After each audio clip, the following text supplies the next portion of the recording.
I never imagined I would be standing under harsh fluorescent lights in a hospital hallway in the middle of the night, watching my 12-year-old granddaughter pace in tight circles, her fingers twisting together as she tried to gather the courage to say something that would break the image I had carried of my own son for decades. The clock above the nurse's station read just after 2 in the morning, and everything felt unreal. My name is Alan Brooks, I am 64 years old, and I used to believe that once you reach a certain age, life stops surprising you. I built a stable career as a financial consultant in Seattle, raised my children alone after my wife Helen died from cancer 16 years ago, and I thought the hardest chapters were already behind me. Retirement was supposed to mean early mornings by the lake, quiet dinners, and time with my grandchildren, not this. That night began when my granddaughter Lily appeared at my front door, drenched from the rain, barefoot except for thin socks, shaking so hard I could feel it when I pulled her into my arms. She was supposed to be hours away at a mountain lodge with her parents and younger brother. Instead she stood there whispering my name like she was afraid someone might hear. "Grandpa," she said, "you have to promise me you will not tell anyone I showed you this." I wrapped her in a blanket, made her sit at the kitchen table, poured hot cocoa with hands that would not stay steady. Whatever had pushed her to run from her family in the middle of the night and find her way back alone had to be serious. Children do not do that without fear. Her father, my son Andrew, had called 3 months earlier full of excitement. He and his wife Claire were taking the kids to their cabin near Mount Baker for a 2-week break. No phones, no work, just family time. Andrew worked in cybersecurity for a major firm. Claire sold medical equipment. From the outside their life looked flawless, a clean house, good schools, smiling photos. But something about Claire had been bothering me for nearly a year. She was distant, always stepping outside to take calls, distracted at dinner. When I mentioned it, Andrew brushed it off, saying she was under pressure at work, close to a promotion. He always wanted to see the best in people. It was part of who he was, and part of why he missed warning signs. That night Lily told me everything in a trembling voice. She said her mother thought she was asleep, but she overheard a phone call. She recorded it because something felt wrong. When she handed me her phone my chest tightened. I pressed play. Claire's voice was calm, almost bored, talking about a life insurance policy worth millions, about how accidents happen all the time on mountain trails, about a loose railing, a fall that would look tragic but clean. A man's voice replied asking about the children, and Claire said they would adapt, that kids always do. Then she mentioned Lily watching too closely, asking too many questions. I felt cold spread through me as Lily whispered that there was more. She had already loosened the bolts. She said, "Andrew always went hiking at sunrise with his camera. Tomorrow morning would be perfect." When the recording ended the house was silent except for Lily's breathing. My daughter-in-law was planning to murder my son. I asked how she got to me. She said she pretended to be sick, walked toward a gas station, used birthday money to order a ride, and came straight to my house. 4 hours, she said, until sunrise. Calling the police felt too uncertain, fear of being dismissed, fear of tipping Claire off too soon, fear that hesitation would cost my son his life. I needed proof and I needed help. I told Lily to call her mother and say she felt better, that she was walking back. I listened as she lied through tears. Claire sounded relieved, distracted, told her to go to bed. Then I grabbed my keys. Before going to the mountains, I stopped in Tacoma at the apartment of a man named Daniel Price, a retired investigator who once worked with my firm. He opened the door half asleep and fully alert the moment I spoke. "We have 3 hours," I told him, "and my son is in danger." Daniel did not ask questions. He grabbed equipment, got in the car, listened to the recording, and said we needed physical evidence, not just words. We needed to catch her before she caught him. We arrived just before dawn, parked out of sight. Daniel went to check the overlook. I stayed with Lily, heart pounding as the cabin door opened and Andrew stepped out with his camera, heading for the trail. I stepped into view and said his name. The confusion on his face broke me, but I played the recording anyway, watched disbelief collapse into horror, watched my son realize the woman he trusted was trying to kill him. Daniel returned holding photos of loose bolts. One lean against the railing would have been enough. Then Claire stepped outside with coffee in her hand, smiling too quickly, calculating too fast. And I knew the life we thought we knew was already gone. She moved quickly, shaking her head, saying she had no idea what anyone was talking about, her voice sharp now, defensive. What railing? She asked. What possible railing? The one you loosened last night, I said, the one that would have sent your husband over the edge this morning, the one you expected to turn murder into an accident. She laughed nervously and looked straight at him. That's insane, why would I ever do something like that? David, tell them this is ridiculous. But David was no longer looking at her, his eyes were locked on his phone, scrolling, rereading, piecing things together that he had refused to see before. When exactly were you planning to tell me about Oliver? He asked quietly. Her posture stiffened instantly. Who is Oliver? Oliver Hayes, your regional supervisor, the man you have been seeing for 8 months, the man whose name is attached to a joint account you opened last year, the one I found because for once I stopped trusting blindly and started looking, because my daughter recorded you planning my death. For a second her face emptied of emotion, then the mask slipped back on. That recording means nothing, she snapped, it could be edited, taken out of context, you cannot prove anything. Mrs. Brooks, Daniel said calmly, stepping forward, I have documented the tampered railing, photographed the loosened bolts, and contacted law enforcement. I strongly suggest you stop speaking. The forest was waking now, pale sunlight breaking through the trees, birds singing like nothing extraordinary was happening, the world utterly indifferent to betrayal. Then she laughed, not nervously this time, but cold, sharp, and deliberate. The sound made Lily press closer to me. You people are all the same, she said, always following rules, always thinking morality protects you. Do you know what it's like being married to someone satisfied with small dreams, small ambitions, a safe little life? I wanted more, she continued, Oliver and I deserved more, and that insurance money was our freedom. David's voice barely carried, did you ever love me? She looked at him with something like boredom. I loved what you provided, the house, the image, the stability, but love, real love, that's something I found elsewhere. I could not stay silent anymore. What about the children? I demanded. She shrugged, children adapt, they always do. Lily sobbed, and I pulled her close, trying to block her from hearing words no child should ever hear from their own mother. The sound of approaching vehicles cut through the clearing, 2 police cruisers followed by an unmarked car. Officers stepped out, Daniel briefed them quietly, and she immediately shifted again, voice trembling now, posture fragile.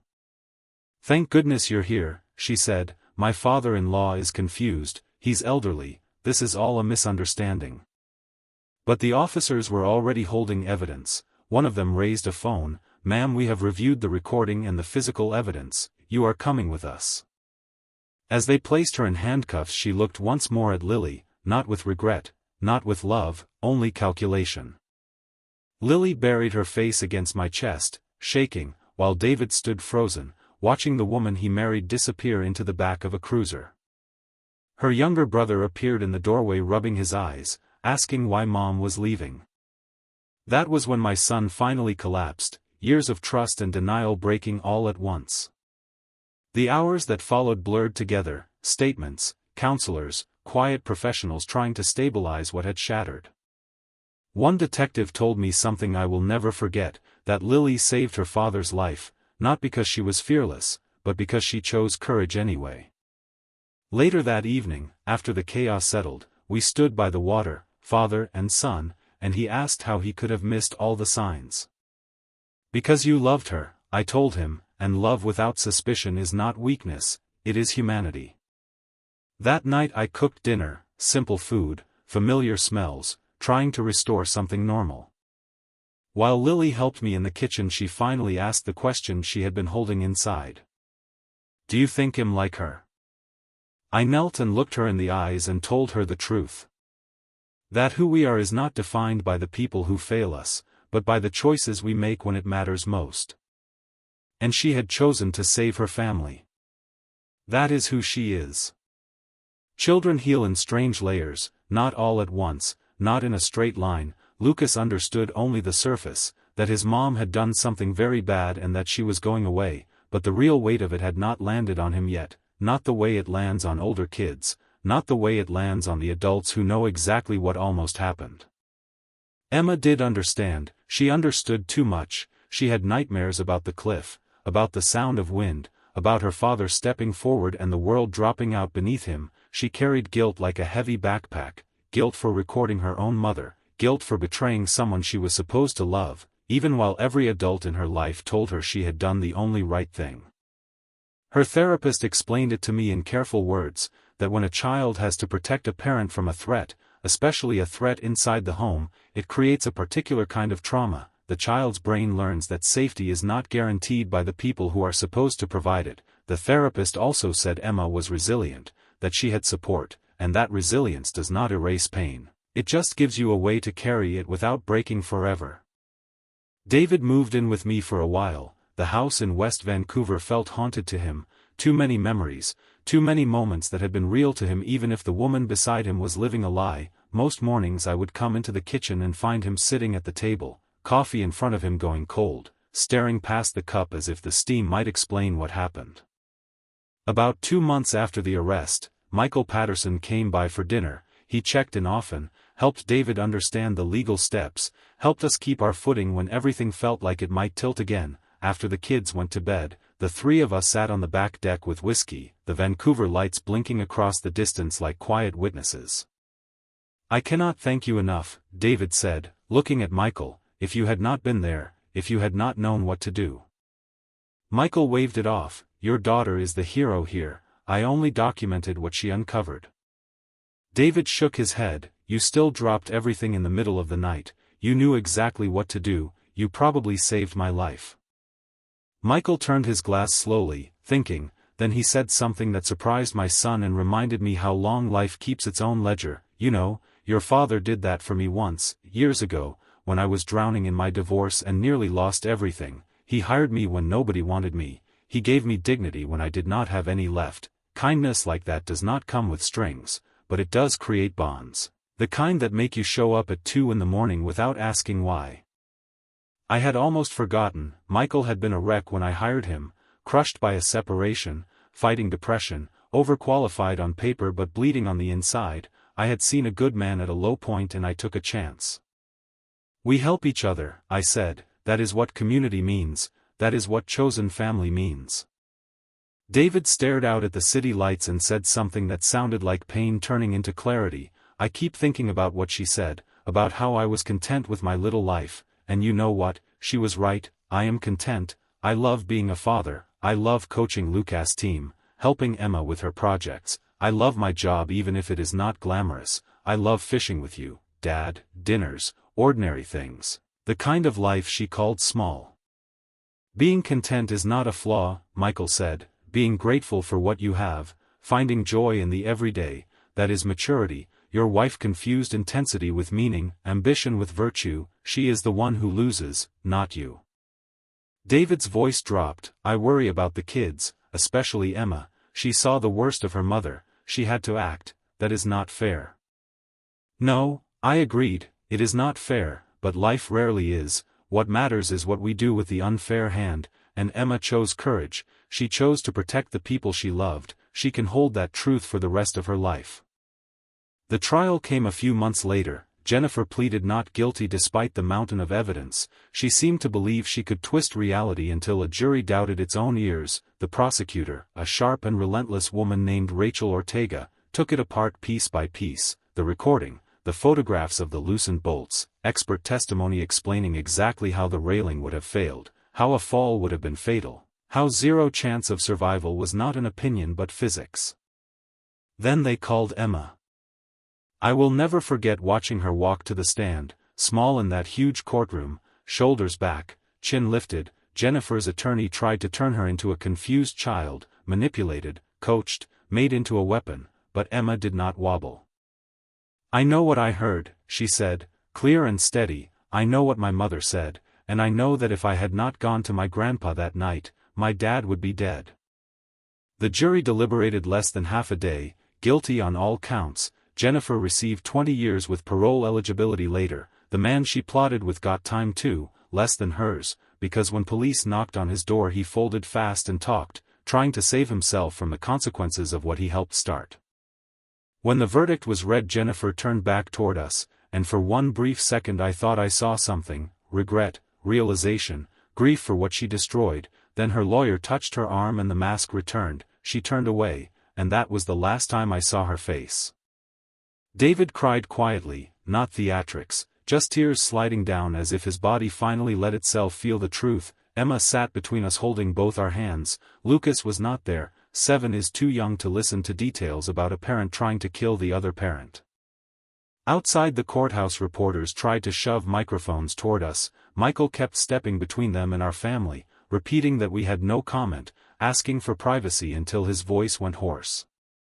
In the car, Emma finally asked the question that showed how complicated her heart was: is it wrong that I am not sad? David turned around from the front seat. What do you mean, sweetheart? Mom is going to prison for a long time, she said. Should be sad, but I feel relieved. Is that bad? I did not start driving yet. I let the moment sit where it was. Emma, you are allowed to feel what you feel. Relief is normal. You carried fear for months. You wondered if anyone would believe you. Now you have the answer. You do not have to feel guilty for breathing again. David added, you can love someone and still accept they did something terrible. Those truths can exist together. You are not responsible for her choices. Emma nodded slowly, then she said the sentence that broke my heart and also convinced me she would heal in time. I think I am sad for who I thought she was. Like the mom I had in my head is gone, and maybe she was never really there. Life found a new shape, not the old normal, but something livable. David bought a smaller house closer to me. The kids settled into routines: therapy, school, quiet nights. David dated again carefully, with boundaries and conversations about warning signs and trust, not blind trust but earned trust. The kids visited Jennifer once in prison because a counselor thought it might help them process. They came back quiet, thoughtful, lighter in a way that told me closure is not always comfort. Sometimes it is simply clarity. Emma told me later that Jennifer tried to play the victim, saying it was a moment of weakness, that she never meant to go through with it, and Emma looked her in the eye and said, you loosened those bolts, Mom. That was not a moment, that was a choice. They never went back. On the first anniversary of that night, I took Emma fishing, just the two of us. We sat on a dock at Deer Lake, lines in the water, not caring much about catching anything, watching the sunset smear orange and pink across the sky. Grandpa, she asked, do you think I did the right thing, recording her? I mean, some kids at school say it was wrong, that you should not spy on your parents, that I betrayed her. I set my rod down, turned to her, and told her the truth as plainly as I could. Loyalty is not blind obedience. Real loyalty is not protecting someone from consequences when they are about to hurt innocent people. Real loyalty is to what is right, to the people who deserve protection. Your mom was going to destroy your family by killing your dad. The loyalty that mattered was to safety, to love, to life. What you did was not betrayal, it was courage. She watched the ripples around her line, then admitted she still had nightmares, about the cliff, about what would have happened if she had slept through the phone call. But you did not sleep through it, I said. You heard it, you acted, you saved your father. She hesitated, then said what every adult in this story had been asking in private too: do you think I will ever trust people again, really trust them?